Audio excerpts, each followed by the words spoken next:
This is Austin. Is a $500 gaming laptop actually any good? So this is the Acer Aspire E15. So crack open the box, and inside we'll find the laptop itself. Unboxing actually looks really straightforward. It's literally just the power adapter. So this is a 15-inch laptop, which is actually not crazy when you consider that it actually has some pretty reasonable specs.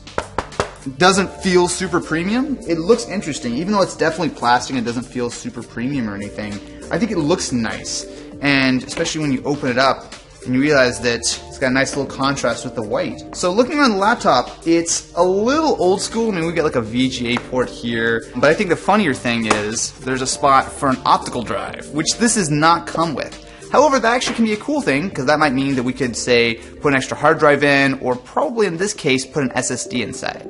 What really makes the Aspire E15 special, though, are the specs. It's rocking a Core i5-6200U alongside an NVIDIA GT940M graphics card. The rest of the hardware is pretty solid as well. You've got a 15.6-inch 1080p display, which while still a fairly cheap panel with okay contrast and viewing angles, it's a step up over what you'll usually find at this price point. The speakers get reasonably loud, but they sound tinny. You'll probably want to invest in speakers or headphones for gaming. You're getting solid AC Wi-Fi with Bluetooth 4.0 though, which is awesome. There's just no excuse for low-end Wi-Fi these days. The rest of the chassis is shared with a ton of other Acer models with different specs reaching back to the $300 range. The keyboard is a bit on the mushy side, but it's totally usable. Same goes for the trackpad. It's a decent size and supports gestures, but the tracking feels a bit less accurate than I'd like. The webcam is completely average. It's 720p, and while it's a little soft, it's totally fine for something like a video chat.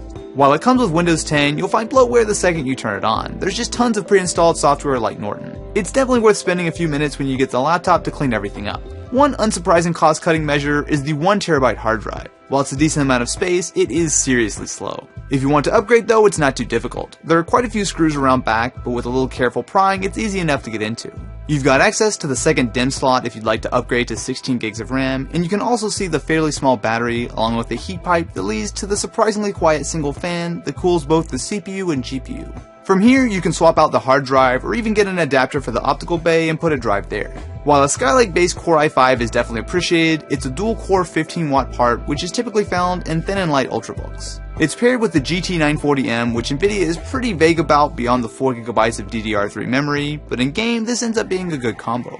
Lighter titles like Minecraft are totally playable at 1080p, which should be no surprise, as is Dota 2, which has no problem playing on max at 1080p at around 30 FPS. You're getting solid performance in CSGO too. Bump the settings down to medium at 1080 and you're getting a pretty smooth 50 to 60 frames, where Rocket League also works when you play on quality settings. For more demanding games like GTA 5, you'll need to notch the resolution down to 900p on normal, but it's still totally playable. With only a single fan though, I was curious about thermals. Even under sustained load, there really isn't any throttling, and temps top out around 70 degrees Celsius. The keyboard does get a bit warm, especially near the exhaust, but for what started life as a budget laptop, it handles the heat well.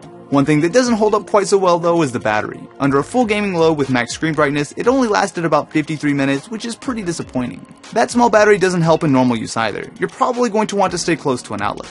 The Aspire E15 might not be able to touch a dedicated gaming desktop, but at this price, having dedicated graphics is a big deal. Upgrade it with an SSD, and you've got a surprisingly solid gaming laptop. So what do you guys think about the Aspire? Let me know in the comments below, and be sure to subscribe to catch more videos like this.